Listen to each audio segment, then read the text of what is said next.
Welcome to the RVA Returners Podcast, your weekly source for all things Final Fantasy TCG. Game one, I punted because I swung into a Fang, not seeing the Lebrow being up. Fang is a dirty card. Yo, it is. And game three, I just punted. I punted so hard. But I will say this, John. I'm so glad that you're here on the next episode. Thank you so much. Oh, no problem, man. Here on the next episode of the RVA Returners Podcast. Folks, we're back. I'm your host, Chris Adams. With me, as always, is as of last week, he has now changed his name to Nathan Lane. Oh, I don't know if John heard about that, but we can talk about it. And, of course, I'm talking about Adam Lane. And with us, we have a special guest, one of the Jersey boys himself, a friend of the podcast, a friend of the gang. You know, we hung out with him a lot at Nats. You know, we got to meet each other at the Boston Crystal Cup. I'm talking about John Schreiner. John, say hello to everybody. Hey, everybody. How's it going? Oh, man, the soothing sounds. Don and Ritz are in the building. Don and Ritz are on the case. Working the beat. She waltzed into our office. Now, I know who. She was legs for miles. Legs for miles. But, yeah, man, so we actually have a lot to talk about. So I think we're just going to not beat around the bush here. We're just going to dive into what we like to start every episode with. Adam, you know what that is. Or should I call you Nathan? I just don't know. I don't know. And, John, you know what that is. It's the news.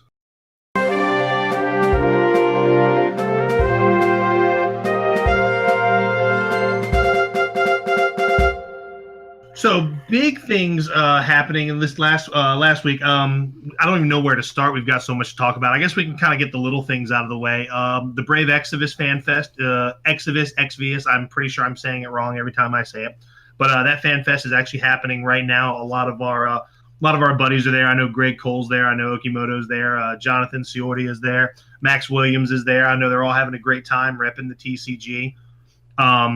They're there. They get the Laswell promos, which look really sharp, and the Brave Exvius boxes. So what do you guys think of that? I wish I had more time to take vacations. Yeah. I guess I should be playing Brave Exvius. Yeah.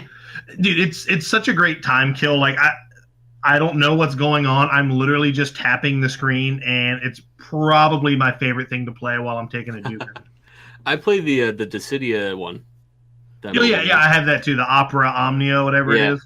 Yeah, that's a good crap time game too. Yeah, I just think it's so cool that they're crossing over with all these different Final Fantasy games. Yeah, the promotion is pretty nice too, and then it makes me kind of want to play the game because I don't know any of the characters really. Yeah, it's one of the few Final Fantasies I'm unfamiliar with.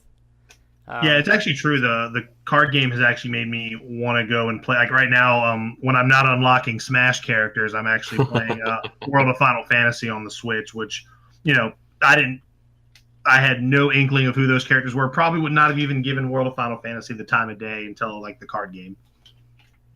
Yeah, and that is one of the cool things about the card game is it kind of works both ways.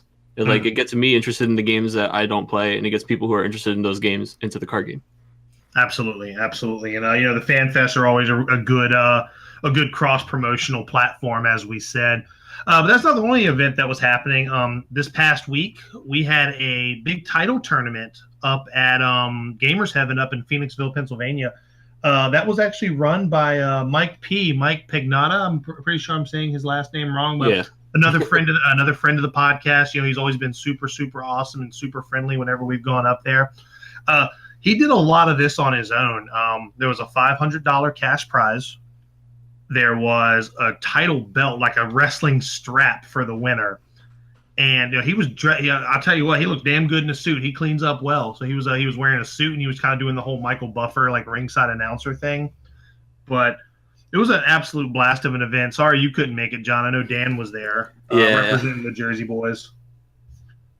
Yeah, he had a great time. I wish I could have gone. Yeah, and it was funny we play a lot of title here in RVA, and we had 5 of us go up there. And as on the drive up, we were like, man, it'd be really cool if all of us make top 8. And as we're driving, I'm like, I'm pretty sure the winner of this event's sitting in this car right now. Oh, tell him. Sure enough, when they make the top 8 cut, seeds 1 through 5 is RVA and Curtis. So we go. Yeah, we dominated the top 5 seeds of the event, and it was actually won by Colin Coughlin playing Final Fantasy V. He played against Adam in the finals, which was really, really good. I did typical Chris Adams fashion. I go undefeated in Swiss, and then I lose my top 8 match. Oof. Yeah, it happens. It happens. But we had a great time, and I can't shout out Mike enough for really putting that together. Gamers Heaven's always a great place for us to go for tournaments. We always have a good time up there. Adam, how was your experience up there for the title event? Yeah, it was a lot of fun. I enjoy playing title a lot, which we'll get into more in this. Like, that's like going to be the meat of the episode. But like, I wanted to win, so I didn't bring Final Fantasy VII. I love playing the 7 deck, but I think there are just better things in the format right now. Agreed. So I brought Gold Wings. It's they're pretty hard to deal with, especially since I expected a ton of Final Fantasy 13, and that matchup is pretty easy for Final Fantasy 10 if you're playing like the YRP stuff where you just can't be targeted. Absolutely. And then me and you had a really close match in Swiss. That was probably my closest match of the day, and you ended up squeaking it out. And then I made top 8. I think I was the 5th seed. So I had to play Curtis again, who I had just lost to in like the last round of Swiss, who was also on Final Fantasy V. And I'm pretty familiar with that matchup too. I think I played it even right against Colin in finals. I think he just had the cards to deal with my stuff. I just get Sin as soon as I can, and then they can't go wide. And then if they do, I just play Sin on like a board of 2 or 3 forwards. But yeah, the final set was really close. It was like I said, me versus Colin. Went the distance, I think, if I remember right, and he managed to win the belt. It was like that ladder match, right, where I felt like I was really close. That's right. Then they just tip the ladder there at the end, and and then he just climbs up and takes it from me. But like exactly. No, but it was cool, and it was cool to like walk away with $100 too. Like that was pretty sweet. Yeah. Pretty much they paid cash out the top 8. Which was really, really nice. So it was nice having pretty much dinner and gas money to go home with. It was really cool. But I can't wait to do it again. Yeah. And back to our match, Adam, I think, you mentioned Sin a lot. That was actually how you lost. Like the fact that when you blocked with Pain, I was like, oh, he's clearly got Sin in his hand. That's fine. Yeah. I contemplated not, like I told you after the match, like I had it in my hand and I contemplated just taking the damage. And letting my Pain die to my own Sin just so that you didn't know it was in my hand. But I knew as soon as I blocked with Pain, there was I literally said it. I was like, oh, you've got Sin in your hand, so I'm going to move to discard, pass. I knew. I kind of figured like as soon as I did that, like anybody was going to know that. Like, if you played the game, obviously. And that's why I contemplated taking the extra damage just to see if you would commit another forward. Because I might have just to solidify my board presence, but that's the way the cookie crumbles, man. That's a really fun matchup between 10 and we'll talk more about that when we actually start talking more about title. Another event, this is coming up next week. We have our Soldier Series event for December. This one's going to be a little bit different, a little bit special. We're instead of doing like a normal entry fee for a tournament, because it is the holidays and we're always all about giving back to our communities, our event's going to be a toy drive. You want to enter in the tournament, bring a an unused wrapped new toy, and that is your entry fee. And we're encouraging you to donate more. If you donate additional toys, you actually get entry into a raffle for every toy that you donate. So if you donate 5 things, not only do you get to enter the tournament, but you also get 5 raffle tickets. We're gonna have a lot of really cool and fun prizes for everybody. Just trying to do good for the community, and we're doing the local Toys for Tots charity. Big shout out to one of our newer members, Matt Diorio, who was actually kind of the I guess the mastermind behind it, because we had kind of talked about it, but he's taken the reins. He's got everything together with the Toys for Tots in our local area. And if we're going to have either a box set up, or if not, he's going to take everything to the drop box he has at his office and stuff like that. So we've got all the logistics squared away, and I know Battlegrounds has been real big about they want to throw some prizes into the pool for it and stuff like that. So it'll be a good time. Yeah, it should be pretty fun. I'll be streaming, so I won't be playing. I did get some new equipment though, so if people want to tune in and tell me if the glare doesn't look like shit anymore, that would be nice. Oh, yeah, I will be tuned in.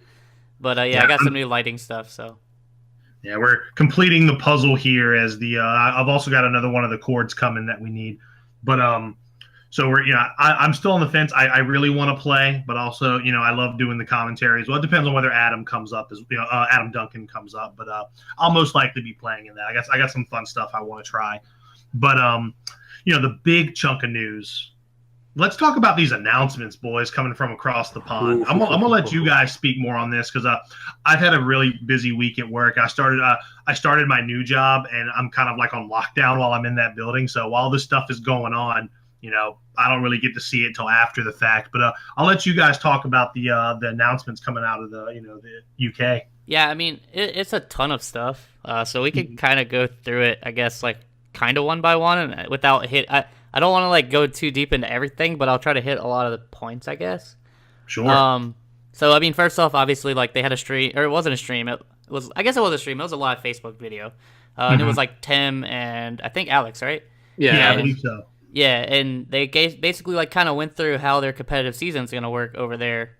And I'm hoping that we get some of this stuff too, but we'll see. So I think at first they kind of showed how things are going to kind of funnel into qualifying for things. So they're going to have these regionals, which are kind of like our LQs. Not exactly the same, but each store can hold 2. And then you receive like points, or I think it was 2 per season, and seasons were like 3 months or something like that. And each one can hold 2 per season. You get points, and then you if you win one of those, then you qualify for the Euros, right? Okay. And you get a buy, I believe. Yeah, and I think you get 1 buy, and you can stack up to 2 buys. Oh, wow. And they don't pass down. Or no, was it Nationals? It might be you qualify for Nationals. I don't remember. Or no, Nationals are open. Their Nationals are different. Nationals are open. That's what it was. Yeah, so I think the winners qualify for Euros, and I think I think you get buys, and then you can stack the buys up to 2. And then if you win a 3rd buy, you just kind of negate the buy. Like you don't allow another person to get it. They don't pass down. Oh, wow. Yeah, so you can literally take. Okay, that's cool. And then like the Crystal Cup buys. Yep, and then it's minimum. I think you have to have 16 players in order to be an official one. And if you have 25, then 2 people get buys. Oh, top wow. 2. Which is pretty cool. Scaling, which is really nice, yeah. Yeah, and then obviously like they still have their nationals, and then I think whoever like wins the nationals automatically qualifies for Euros as well. And I want to say it's even more than just a winner. I want to say it's like top something. And then they also got Crystal Cups, obviously, from us. And I think they said they're going to have 6. They didn't say like any of the names or what the elements. I assume they're just going to be the regular elements, right? And the winner of those goes straight to Worlds.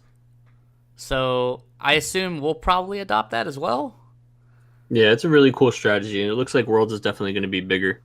So that means that if you win a Crystal Cup, you don't even have to show up for Euros. Interesting. You just kind of can go straight to Worlds if you want. I assume you can probably still play if you really want to. And then that kind of decreases the amount of people that qualify for Worlds out of Euros. I think it's top 4 now. So it's the 6 Crystal Cup winners and then the top 4 for Euros. That's their EU representatives plus Alex, right? So 11.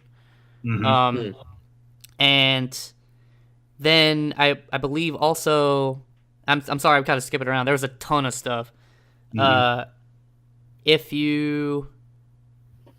So that they also have the Grand Opens, which is like our Petite Cups, kinda. Their name's a lot cooler, but it's fine. And they showed the pricing for that, which is nuts. It's like bigger than what we got for Crystal Cups. And it goes down to like top 32, or even I think even further than that. It was and there's top a lot 32. of product. And the pricing like tiers down. So like if you're first place, you get everything the top 32 gets. So it's, and there's like a lot of packs, like a lot of product in the pricing, which is cool because we don't see a lot of that. And I don't know if I missed all this or not, but I think this is what I saw. The Grand Open is going to be best of 3 single deck, and Euros is going to be best of 3 dual deck, obviously again. Yeah. So it seems like they're trying to do best of 3s over there now. I don't know if that's going to kind of fall down over here either.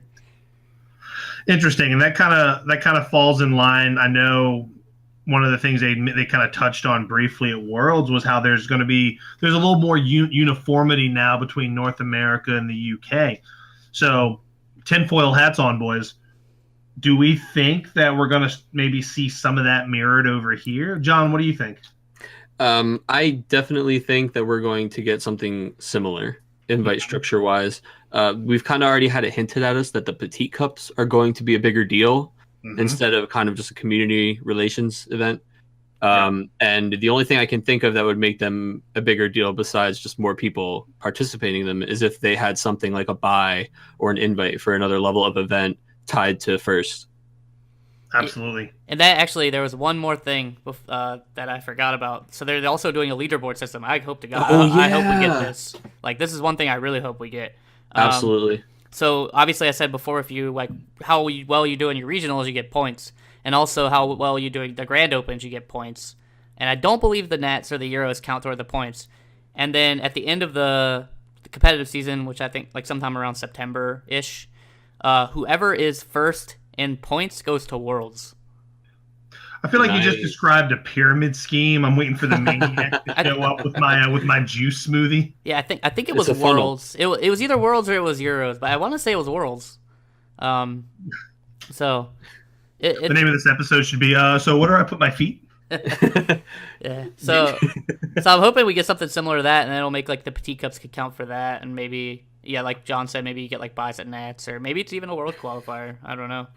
Yeah, and the leader is just so cool because that's something that we were directly asking for, is that there's some kind of reward for the local grinders. Yeah. And the people who make second all the time and just can't finish their plate can finally scoop up those leaderboard points. I tell you what, man, that nothing would make me happier than for that to be the case, man. Because last season was tough, especially when you travel around and you make top cuts at Crystal Cups, you make top four at a Petite Cup, you finish second like at all these LQs, and you're like, oh, I get nothing. Yeah. Or you even top 8 at the LCQ the day before. You're like, well, I've done all I can do at this point. Yeah, like you put in a lot of work, and at the end of all of it, you had like no progress towards your goal. Exactly. So that's good to reward. People who do grind, and maybe they have a bad day of cards here, a bad day, but it's weird to think about that finishing second in an event is a bad day of cards. You shouldn't think about it that way, because you had to get that far. It's not easy to do. With some of the prizing changing, though, I think that a lot of those finishes are going to feel a lot better. Like you and I both talked about, I mean, the three of us all talked about the top 16 prizes for Boston.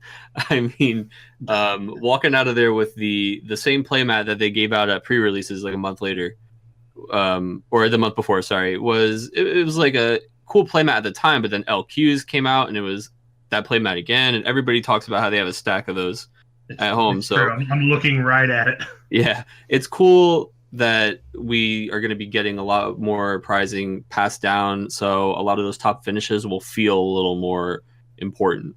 Dude, and I tell you what, if we get playmats half as cool as the ones that they're getting over in the UK, I might shit your pants and Adam's pants.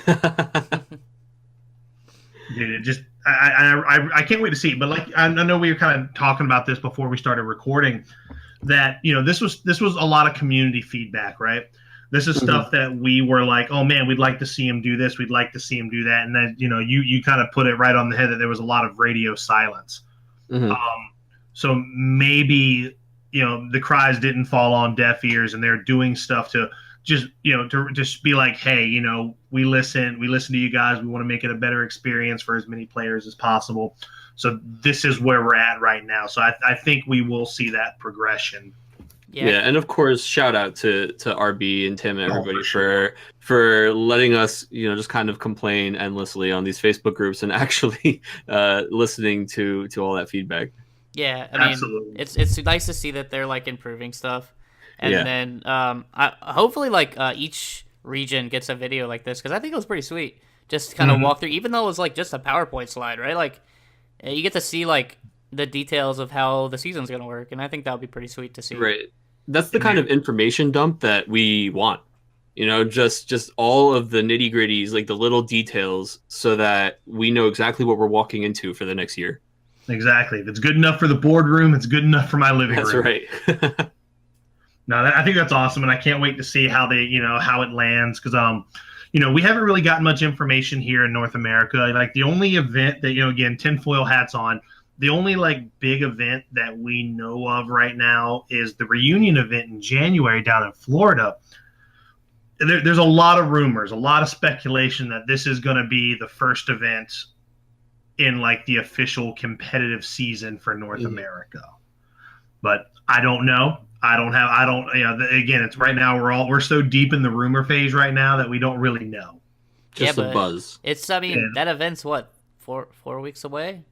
Yeah, it's right around the corner. I know I'll be there. Matt Rice and I will be on the 1s and 2s, commentating the event, calling all the shots for those who can't be there. So, that'll be a great time. Yeah, Jersey Boys will definitely be there. Ooh, love that. Love that. We can hopefully by then we'll have all the Smash characters unlocked so we can hang out and smash it up. It is a chore. It is, in fact. That's kind of what we've all been doing today. But any other news before we kind of get into our topic? I know the EU thing is one that we're all going to be kind of keeping our eyes on, and see where it mirrors North America. I think the only other thing, and we don't have to spend time on it really, is that they showed art for Opus 8 cards. Yes. At the there was a Brave Exvius event in Japan. Exvius, sorry, I'm gonna say it how I'm gonna say it, like pea soup and whatever. But anywho, they showed a lot of a new Amano art, which I think is really cool. Yeah. And I couldn't tell you the names of any of these characters. Thank God Colin and Ron were in the backseat to let us know who was who. Yeah, there was a new Laswell card. That was the new only one Laswell, I knew. They showed some light and dark cards. They showed a lot of wind cards, a lot of lightning cards. I mean, there was stuff in each element, which I thought was really cool. Mm-hmm. And we know that the Amano art cannot be a card that is less than a hero rarity. Yep. Right. So those are all going to be some pretty big staples, I think, from the next set. So there's a light rain that could either be the legendary or the heroic, obviously. Mm-hmm. So that'd be really cool. I kind of hope. I mean, it's an Amano art, so I hope it's like at least super playable. Yeah. Most of them are. Some aren't, but most are. Yeah. Well, I'm trying to think. What's like Guido? We're looking at you, Joseph. Yes. Guido's pretty bad. I mean, Laguna's going back in the binders now, right? That's looking true. at Ice Leon. Yes. Oh, that might be the worst. Yeah. Joseph and Guido sounds like a really terrible buddy. This fall on the CW, Joseph and Guido. Those are the two. Those are the two guys that we're constantly tracking down. The Don and Ritz are on the case. Damn right. Just like a pair of burglars. Joseph and Guido. Just a pair of burglars. That's right. Love it. Cartoon train robbers, man. That's what we have. And we got Quincy as our CI. He's on the inside. Oh god, dude, Quincy. Quincy comes through with the snacks and the facts. Love that. I get so out of hand. But speaking of Quincy, let's go ahead and dive into kind of what we wanted to really talk about today. And this, there was a lot of conversation here recently talking about, and this is on, on a lot of the various Facebook pages, good, bad, and indifferent. Everybody's entitled to their opinion. Everybody gets different things out of the game. A lot of was like, the buzz was around title and its viability as a competitive format. So what we kind of want to do is kind of break down and dissect both sides of that coin, because in a lot of ways it really fits the bill for a competitive format. And then there's ways where you're essentially playing a different game than standard constructed for Final Fantasy. What we're going to do is we're going to kind of go through and unpack some of that. So Adam, we'll start with you. Tell us, what you think as far as title as a format. We're not speaking as far as competitive or casual. We're saying we're getting down to brass tacks. What do you think of title just as a format as a whole? I mean, at first it was really just a way for me to play my favorite game as a deck. Sure. And play cards that I normally in standard wouldn't get to play. Mm-hmm. But the more that we played it, I mean, we take it pretty seriously in RVA. Mm-hmm. We have a tournament once a month. I mean, I think we probably played more title than maybe anybody in the world. Mm-hmm. And I mean, I have a lot of fun with it. It's definitely not the same game as standard. Obviously, your decks are a lot different. Your whole deck has to be from one title, except for the 1 CP backups. Like, everything else has to have the title that you're playing. And obviously, there's like some titles that are banned. And some titles are better than others. Like, all titles are definitely not created equal. Mm-hmm. But that doesn't mean it's not balanced, right? Like, and I think that's a thing that a lot of people go back to. I'm a fighting game player, or at least I was, right? And it kind of reminds me of like a Marvel style thing. And a lot of people hate on Marvel because they find Marvel to be like dumb and not balanced. And while Marvel's not balanced, really, like there's only, usually a handful of good characters. That doesn't mean it devolves into just playing those one characters, and there's still some semblance of balance usually. Like you see multiple teams, and then the gameplay is pretty dynamic, and it's kind of more about being really oppressively offensive most of the time in those games. And I feel like titles kind of like that. For sure. So I mean, I like it, but. Yeah, no, I like it a lot too, and I agree with that. That's actually a really good comparison because there are no titles are not every title is created equal, but you could also say the same thing in regards to like standard constructed. If you're playing a Wind, Earth, or Yanje deck, and someone shows up with we'll say mono lightning knights or something wild like that, or we'll just say dragoons. Right? I love knights too, or just like a dragoons deck. While both decks are playable, one's probably going to take it more times than not. Does that mean dragoons are not playable? Not at all. They are super playable. But again, you're talking about this. Just the game itself becomes very different when you're talking about title versus standard. Now, John, what do you think? Tell us about because I know you and Dan play a lot of title. You guys actually have a pretty decent scene. At least y'all like to unpack it and play it. So, what do you guys think? Right. So the first time that I got to play title was Boston when they had the title side event. Yeah. And I remember that my first thoughts about title were like, oh, this and that are just super broken. And everybody's going to play these two things. And then when you sit down at the table and you start to see like, oh, okay, there's a lot of things that I didn't think about. There are actually a lot more viable combinations. Everybody's not just sitting here playing double Barts or tactics. It was at the time. And it really kind of made me think, okay, well, maybe it's not as straightforward as I thought. And the more you dig into it, there's a lot of things that seem broken, but when everything is broken, it kind of has its own weird level of balance. Yeah, so, like Blaze Blue, to put it back into practice. I love Blaze Blue. But yeah, there's definitely, like, on the surface, it might not seem as deep. But when you start playing it, you realize that there are a lot of viable titles. It's very different than constructed, but it's still a lot of fun, and it kind of like gets you thinking about certain cards in different ways, or at least for me, it had me playing cards that I hadn't really tried before, and it kind of made us realize that there are more than one way to enjoy this game, and so we try and sneak it in when we can. We definitely don't get to play as much as you guys, but you had said to me at one point that you think any community could benefit from having title once a month, and I absolutely agree. I think that it gets new players into the game because they get to play their favorite game, unless it's Final Fantasy VI. It gets people to kind of try new combos, and maybe the players who don't like to play as many of those, really, really meta constructed decks can kind of have a little more breathing room in title and maybe find some success because they're playing with different cards or different strategies. But it definitely is a different game. It's a different beast. It's a lot less about responses and like having a counter strategy, and it's way more about executing your own strategy like as efficiently and consistently as possible. Yeah, I think you hit the nail right on the head there. And we'll build up to how we think about as a competitive format. Now, like I stand behind what I say 100%. That if you have a community, try to sneak title into your rotation of your weekly events or monthly events. It's a great way to grow your community because you are letting people play with characters that they resonate with. Final Fantasy 13, Final Fantasy 7, these are very popular games. Final Fantasy 14, these are very, very popular games that you can build decks around pretty easily. Granted, yes, 13 has a lot of legendaries and some higher dollar cards that you don't necessarily they're good to have because they'll make your deck better. And we'll get into that when we start talking about more on the competitive side.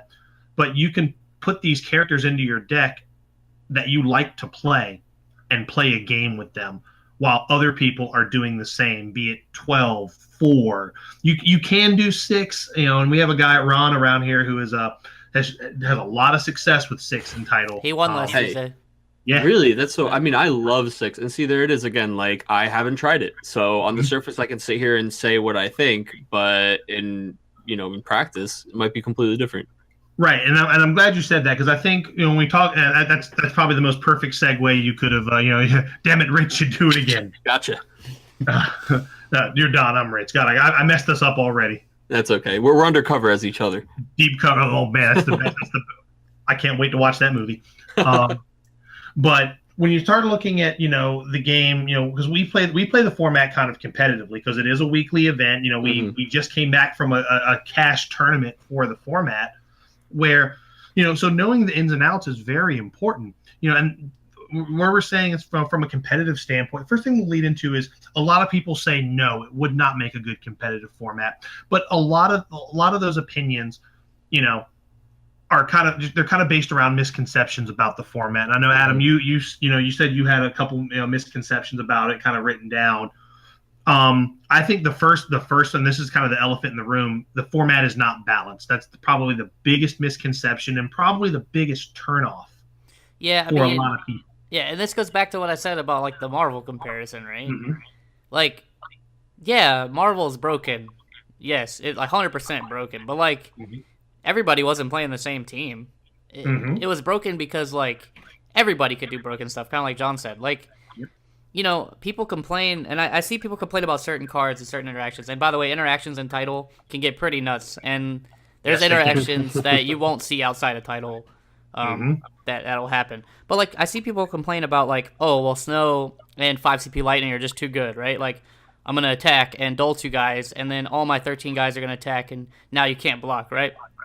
And yeah, let me introduce you to Gullwings. Exactly. Like, that's oppressive, right? But like, I can build a deck that you can't target. Like, now you got to deal with that. Like, have fun with that. Or I can play 5, and I'll play 3 dudes turn 1 that are all like 9Ks, and you're not gonna have time to play your Snow backup. Like, it and Standard does that too, right? You can build these answers to things, and there are things that have trouble with other things, right? Like Visalia is really good, but like if I play dudes that are untargetable, then they're gonna play Halicarnassus, and you get like this like loop of like teching cards in and out. And it's the same in Title kinda, except it's more like archetypes instead of just like putting in single cards, because you're forced into a category.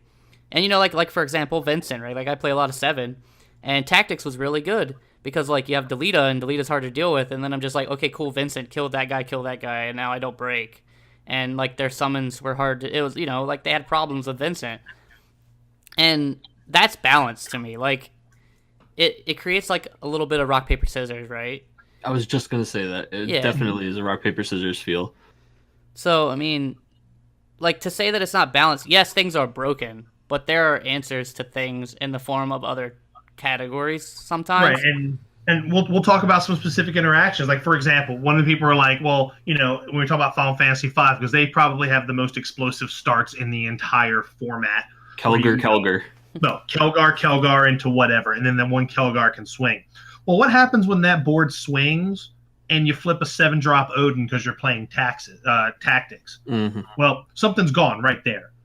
And then you can start playing your game. Or, you're playing against, like, for example, going into that Title tournament, obviously I play 12, it's no secret. I had to learn on the fly, because up until that event, I had maybe beaten the 5 deck one time. I had to play it back-to-back in Swiss against Ron and Colin. And I won both of those games because I figured out that Light Vaughn is just an absolute hoser against that deck. Because you just say, oh, the 2 forwards that you have that can manipulate combat, being the Lightning Kelgar that can get like plus 6,000, or the new legendary Warrior of Light Barks that can be a 10K first strike. Oh, you just play Light Vaughn and say, tap that guy can't block, and then you just go to town. Yeah, I mean, even 13, like, I mean, we know 13's good, but like Flandit, like if you have Flandit in your deck against 5, they have to pay out a hand to attack every turn.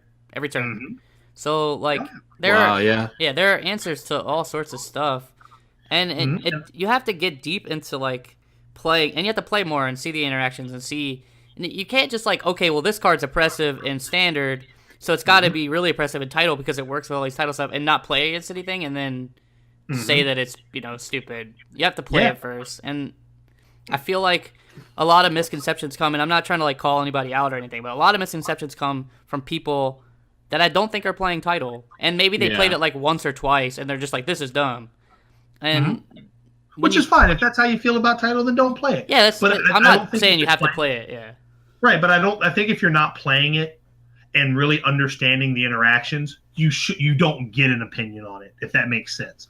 That's like if I was just only playing Magic and I watched you guys playing Final Fantasy and I said this game is dumb because you can do that. That's such an unfounded opinion. Right. Don't knock it till you try it. Exactly. And that's how I look at some of those misconceptions with title. And it's again, it's not a knock about any single person, but if you're not playing it, you don't get an opinion on it. I mean, I get sorry to interrupt you. I'd say one thing. No, it's okay. Go ahead. Like if you don't like the way it plays, like it is very oppressive and you do have to like you basically just put your foot on people's throat, and that's how you play title, kind of. And if you don't enjoy that, then yeah, you just don't play it, and that's fine. But you can't like be like it's unbalanced because of that. Like, actually, funny enough, like because so many titles can do so many different oppressive things, it becomes kind of balanced in a weird way. Yeah. Right. I think that there is just there isn't one deck that's always winning. Correct. It's always different. And you guys went there having played title all the time, and here you were at the top 5 seeds, right? Mm-hmm. Like, this is not a coincidence. There is a strategy, and there is like absolutely a benefit to practicing title, to playing title, just like constructed. It's not, I just showed up with 5 and 1 and it was, I didn't have to worry about anything because it's so broken and everybody played 5. There were how many different decks in top 8? Like, I think there are quite a few titles. 4 or 5, I think. And so like that's really neat, and I think that these sets as they come out, think about just the last 2 sets have had pretty much these full title packages in them for certain titles, and all we need are like 2 or 3 more of those. Like, we know that 9 is a focus in the next set because we have that box art with like that gorgeous like arc. I think they showed the card art for. Yep. We know that there's going to be a lot of 9 cards, and they already have a ton of stuff. And now all of a sudden, that's going to be an explosive new title deck. And it's just, as more sets come out, it's going to get more and more balanced because there's just going to be so many options for all these titles. I agree that maybe back in Opus 4, when we first started talking about it, it didn't feel as good. But now there's definitely there's different ways that you could even build 10 or 13. They're not always these cookie cutter builds, and you get to use a lot of like S abilities that you never ever get to see. Yep. And I mean, 5, look at 5, like last set, I mean, we play a lot of title, right? Like people were like Colin played 5 last set and he had the strongest sword list with like Barts and stuff, but like that new Kelger and the new Gilgamesh and the new Bards, and the new Bards and sometimes the new Gallup, but the other 3 I think more so than the others, like kind of put that deck over the top. And even 13 to an extent, 13 had like a lot of dulling and like 5 CP lightning was really good and you just played like a bunch of lightnings. But now, like, because of the new backup lightning and that snow into lightning is such a great, it's disgusting. And a card like Fang, Fang and Sarah, straight up a title card. Sarah too.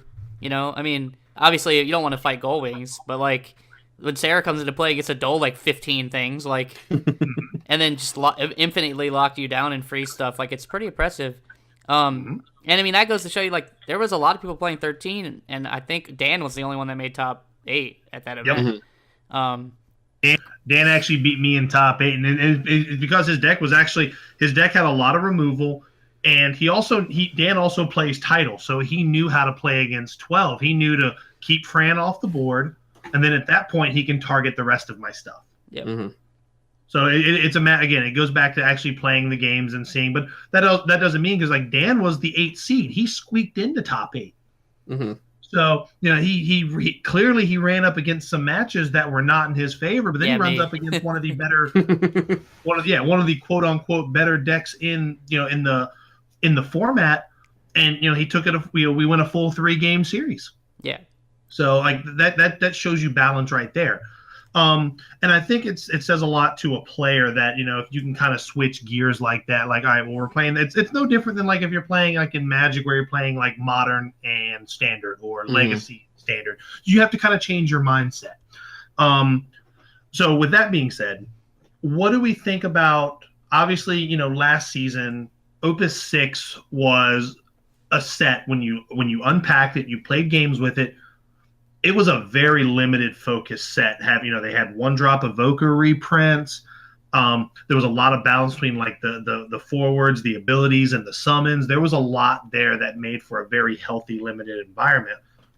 You look at this set, and even some of Opus 6 and to an extent, there are so many title cards in this set where it's almost like they switched focuses. Like limited, forget about it for Opus 7. Like you're just ready for an exercise in frustration. But like when you start looking at title, this is a great set for title. So I'm leading with that. Would we expect, or would we be surprised to see maybe at Gen Con or some other event, maybe even the TCG Fan Fest, that they have an official competitive event for title? You can go ahead first, John. Well, I wouldn't be surprised to see it because I think that, title is something that they very much are aware of and that they're pushing. And, RB's always walking around with 3 title decks. These guys love title. It's officially supported, by the way. Like it's on like the website, everything as an official format. Right, like we didn't make it. It's one of their official formats. So I would not be surprised to see that at all. That being said, I would absolutely understand if some competitive players were upset if there were something like like a Nats or Worlds Invite or like buys for high level events. If it was like a competitive tournament for like that year's competitive season versus just us competing for a prize. Yeah, and I can see that side of the coin too, where it's like you play your standard constructed all the way up through these events, and then a chance to qualify for another standard constructed event. You have to play an event that you might not be familiar with. Maybe because it's not that you don't like title, it's just not your cup of tea. You don't get the enjoyment out of the competitive scene by playing. You don't think you better your competitive edge by playing title. And I get that. There are a lot of people that are like that. So I agree in that extent that, if there is a title tournament that like the limited Crystal Cup is the example I go back to. If there's one like that for title that takes away spots for, the word takeaway is harsh, right? That some of the spots where you can earn buys are taken up by a format that, maybe somebody else excels more at that and they aren't prepared for constructed. Like if they have a title Crystal Cup, for instance, there's going to be people that event's going to be flooded with people that specialize in title, but then they're going to get to Nats or they're going to get to the next level event that they're, that's part of that qualification schedule, whatever they have. And they're going to get blown out of the water because it's just a different format. Does that make sense? Yeah, I mean, I can see that definitely being the case. There could be somebody who just has a beast day with a good title idea, and they're just not a very big constructed player. And then that person shows up to Nats or Worlds, and I don't think we're ever going to see title as part of Nationals or Worlds. Not like a half title, half constructed type thing. So I can see why people might think that it is, a less viable competitive structure.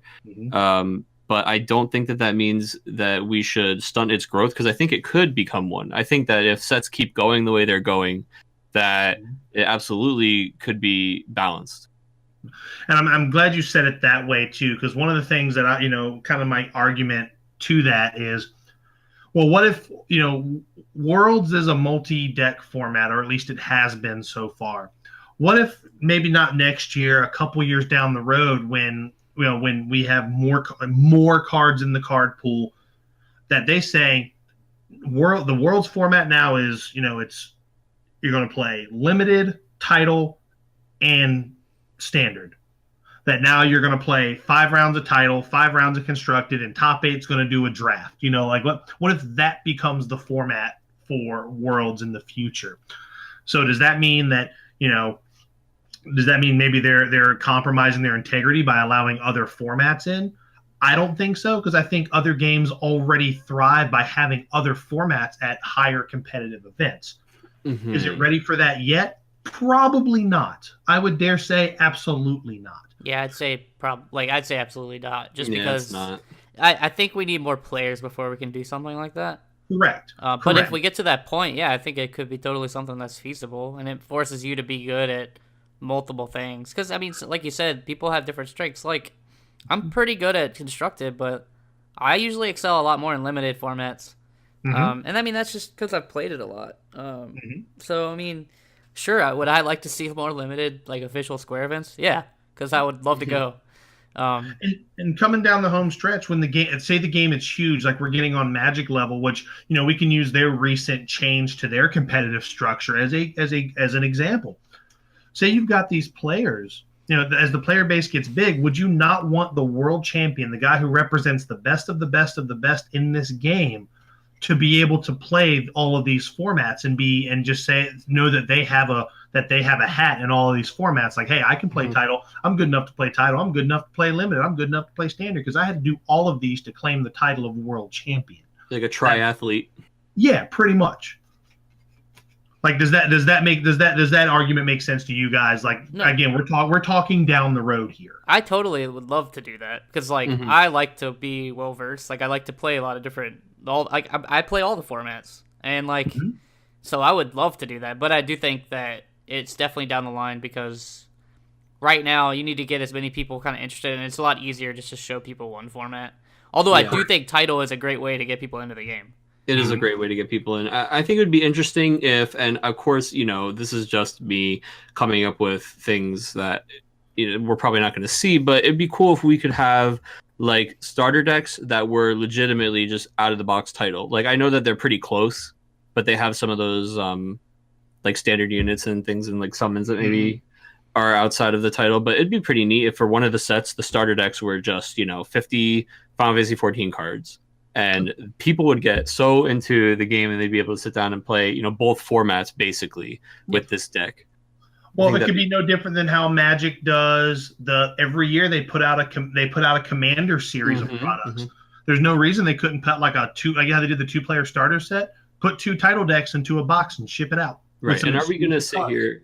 Are we going to sit here and say Commander is balanced? Is like, no, of course not. But it's this beloved way to play Magic. And I don't know a lot about like high level competitive Magic. I don't think that there's Commander like any kind of serious.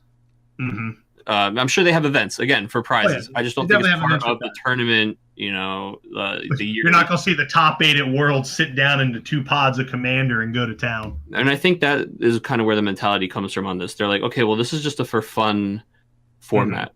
But to compare it to another card game, I don't want to talk too much about other card games, but. So for Pokemon, they have expanded and standard, and expanded is just like, has more sets, it's got the rotation isn't as tight. So there's a lot of these cards that were designed, with a rotation in mind. So it's kind of like title where some of the interactions feel a little silly.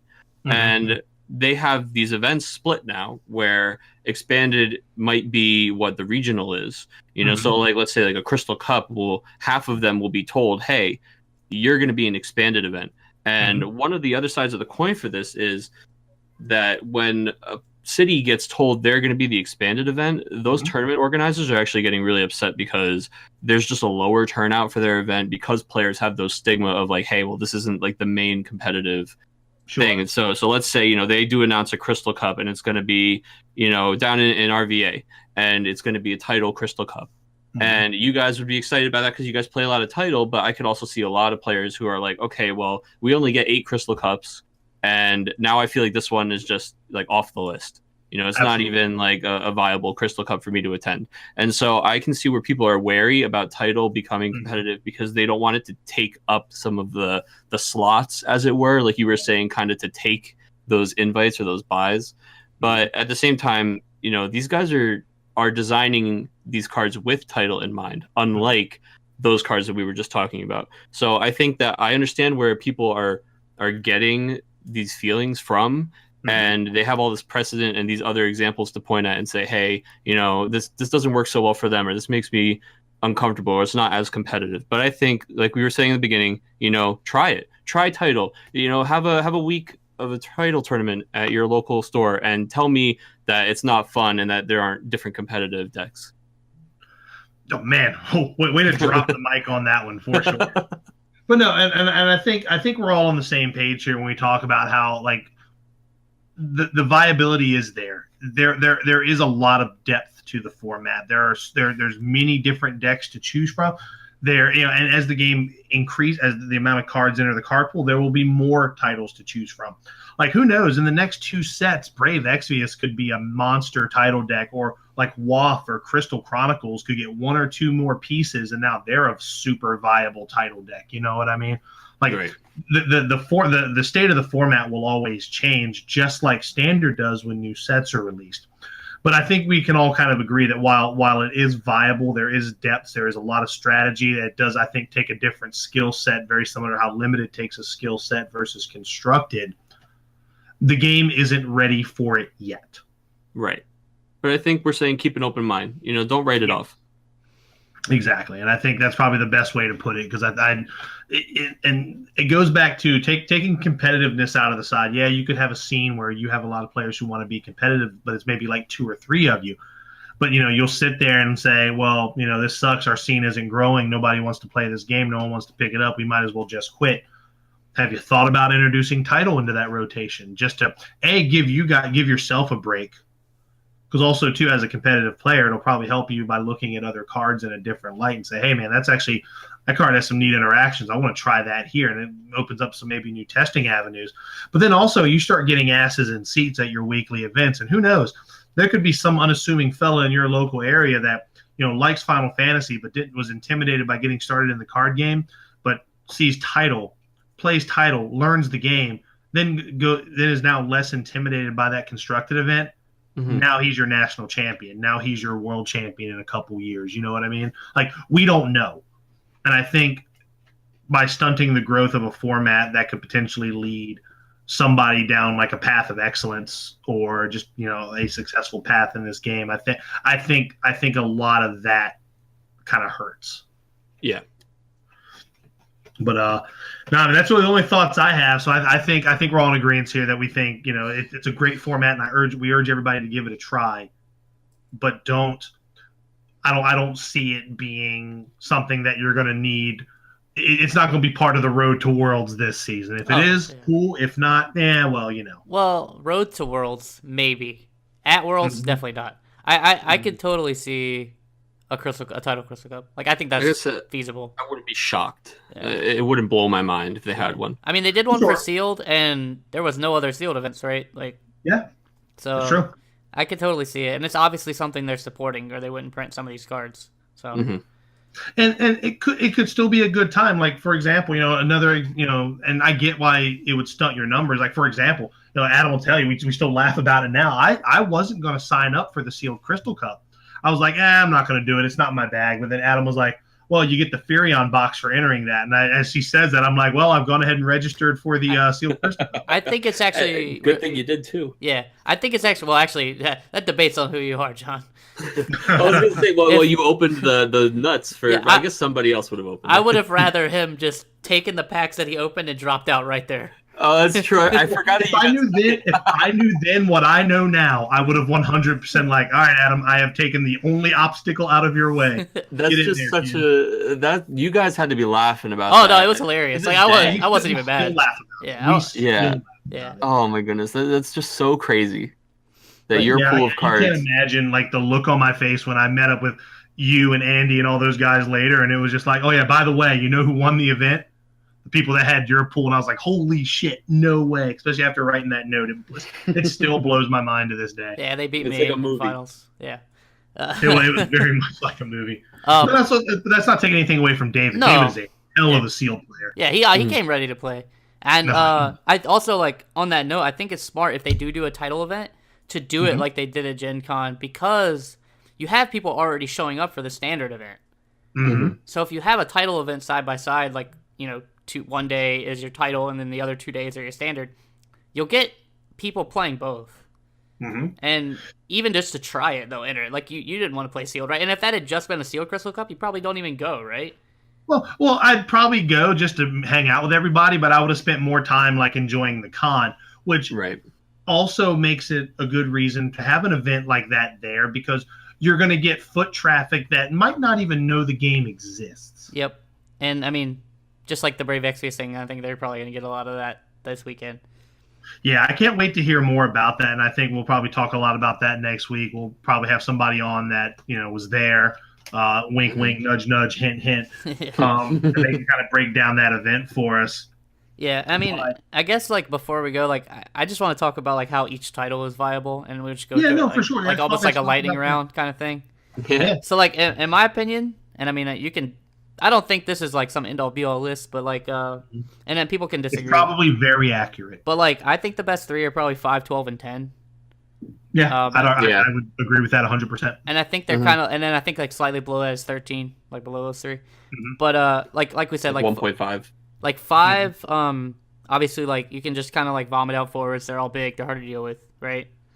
12, hard to interact with. They get huge, and you have like access to really good summons, right? Oh yeah.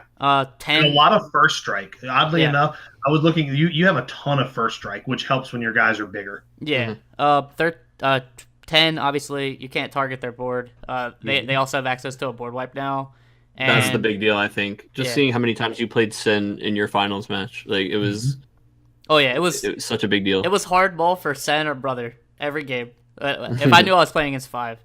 Yep. And then obviously 13, a lot of dulling, freezing. Just you can't block them really because they're gonna move you out of the way, kind of thing. Out of my way. And then they also have Fang, who just gets really absurdly big. Mm-hmm. And then after that, in my opinion, is Tactics, 7, 14, and 4. Yep. 14 is scary. Yeah. So obviously Tactics kind of in the same vein of 12, but I feel like not quite as strong. They get big. They're hard to deal with, and their summon package is pretty good.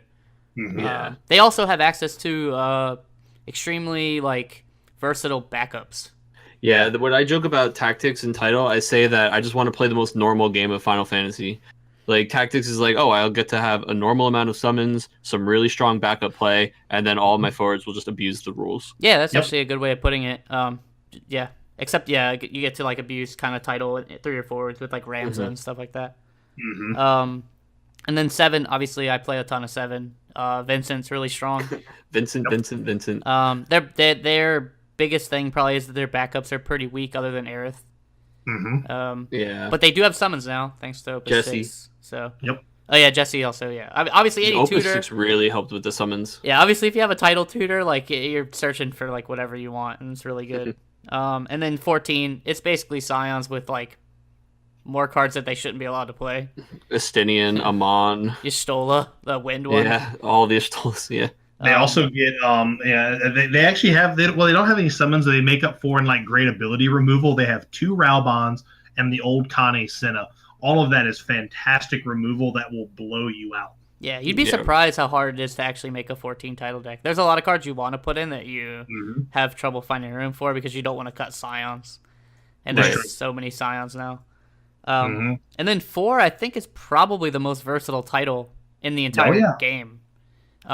You could build it so many ways. I think the best one is probably Archfiends. Yep. But like, you can play twins. Twins. Yeah, Cecil. RB has a really good like twins and Cecil, like 3-color 4 title deck. Yep. Yeah, I mean, and it's still really strong. The only reason I say Archfiend is strong is because when you take the color restriction off of Archfiend, it gets pretty dumb. But even then, like, that's to say that they're this low, like, that's again, they'll go back to balance, right? Like, all these things sound dumb, right? Like, yeah, and if you think 4 is weak, let play against Drew and his 4 title deck, man. He'll blow you up. I lost to Johnny with 7. He was playing 4 on Tuesday. Yeah, I mean, he played like Fasolia turn 1 and then played turn 2 the 7K Cecil, the one that does like, or the one that does 5K whenever you take damage, and like my Vincents couldn't stay on board. Like, and then the next tier I have is 8, 11, and 9. 11 only needs like 1 or 2 more cards to just actually get kind of silly really fast. Yep, they have access to more board wipes than everybody does. They have the best board wipe, obviously. And their backups are just crazy. Their backups are insane. Their forwards are humongous and kind of hard to Volker. Volker's nuts, yeah. Volker is the best part of the deck. Every card you play. Yep. And then 8's kind of like Turbo, to be honest. If you play against it, it's like they have Gesper, they have 2CP Squall, they got Lagunas to search stuff out, they got the other Squall to get stuff out of your hand. They play kind of like pretty fast, and they'll catch you off guard. Because they can almost do the same thing that 5 does. They could go turn 1 Squall Laguna, and now you're staring down 2 9Ks. Yep. And then the all cipher 8 is pretty crazy too. If Yeah. you've seen somebody play that, where like the Fujin and the Raijin just give like all the different ciphers, all the keywords. Yeah, and again, that's another way to play the deck. It's pretty sweet. Yeah. And then 9, I think it's like not super strong right now, and I think the really thing is because their summons are pretty weak. Yeah. Only Atamos. Like the Zidanes are pretty insane. Like being able to play Thoughtseize Zidane into Opus 6 Legendary Zidane, and then play like the untargetable Zidane, and then you know. Yeah, but we're forgetting about the best card in the 9 deck, and that's my man Quincy. Oh yeah, Quincy. You get to play Quincy, getting the snacks. You just have a bunch of cards in your hand. And then now, like, I feel like we're getting to like the area where like you're only playing this if you really like these games, kind of. Like they're not terrible, but like I wouldn't recommend them.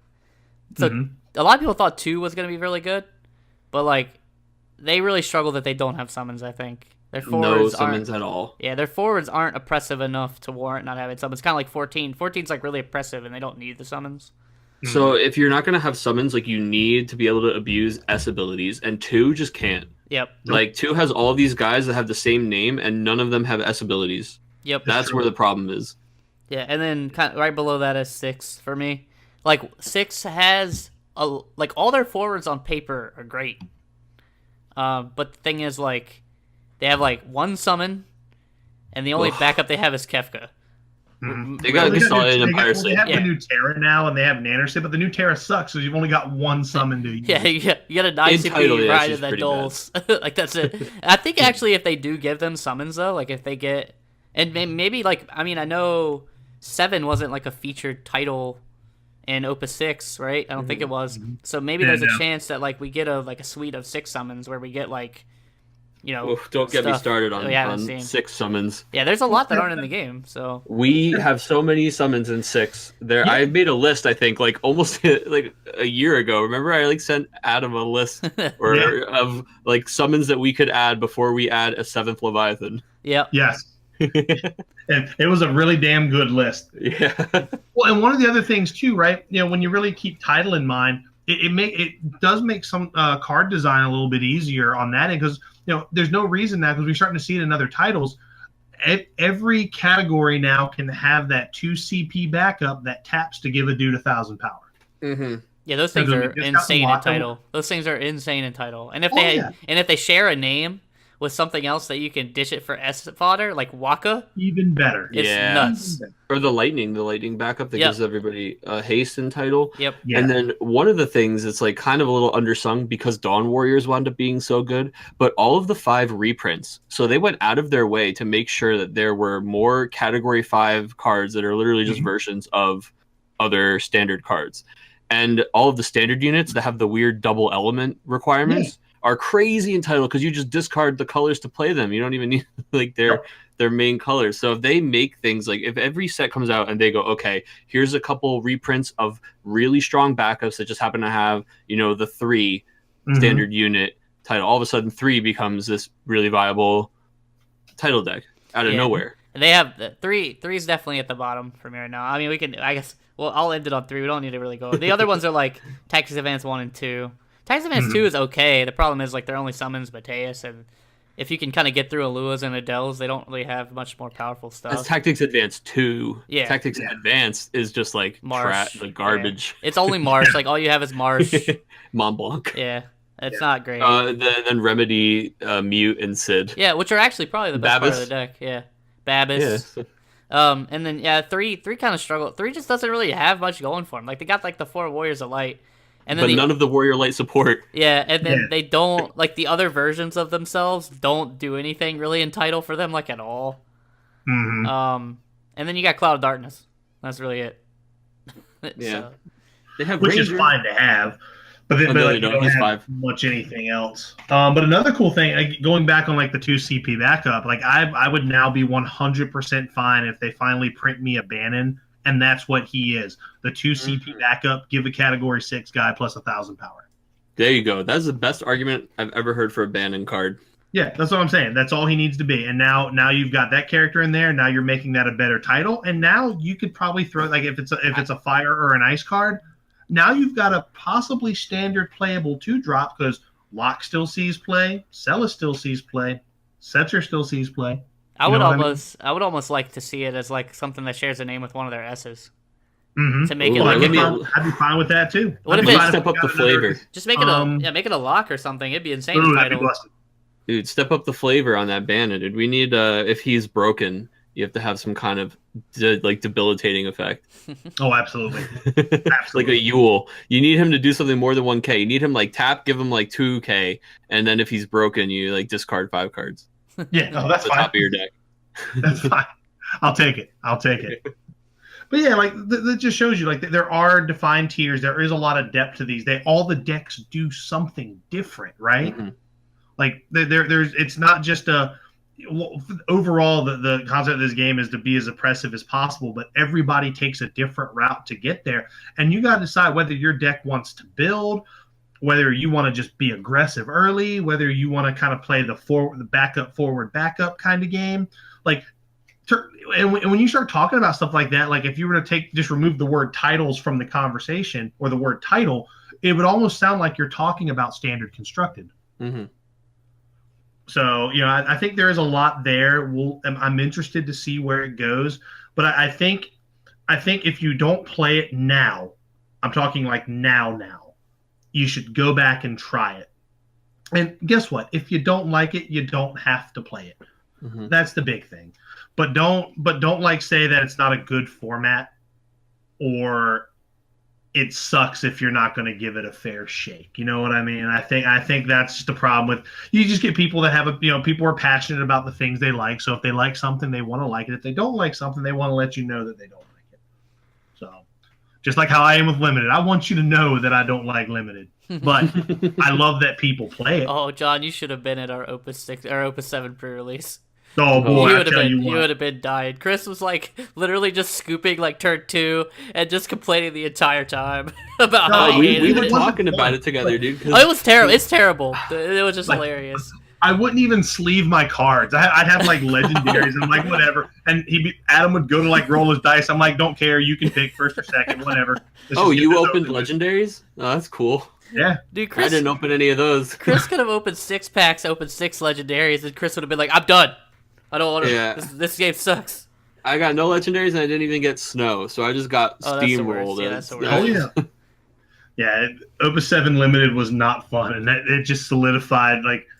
But I thought Opus 6 Limited was fine, and I think if they're going to do more, if they're going to look at doing more limited as far as viability. I know this is slightly off topic, and we'll save that for another day. Yeah, but they've already shown they have the potential to make limited viable sets. Yeah, it's so tough to balance 3 formats when designing a set, though. Yeah, I don't want to go off on a tangent, but I kind of like that they kind of focus, like they obviously focus on every other set or every like 3 sets. I think that's fine.